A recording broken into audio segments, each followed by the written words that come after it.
আপনি জানেন কি, পাকা কুলগুলো ধুয়ে মুছে বোটা ফেলে সব ফাটিয়ে নিয়ে তারপর তাওয়ার মধ্যে জিরে, ধনে, পাঁচফোড়ন, শুকনো লঙ্কা নেড়ে সেটা ঠান্ডা করে তারপর পিষে নিতে হবে। এরপর একটা পাত্রে অল্প জল দিয়ে তার মধ্যে বাতাসাগুলো দিয়ে ভালো করে ফুটিয়ে দিতে হবে। এর বদলে গুড় বা চিনিও দেওয়া যেতে পারে।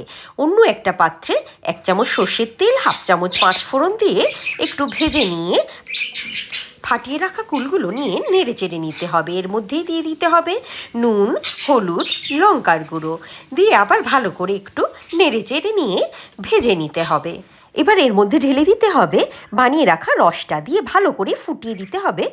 দিয়ে যখন রসটা একদম কমে আসবে তখন ভাজা মশলা দিয়ে দিতে হবে। দিয়ে দিতে হবে 1 চামচ ভিনিগার। এইভাবে করলে কুল শুকনো না করেও আচার বানালে প্রায় 6 মাস থেকে 1 বছর আরামসে থেকে যাবে।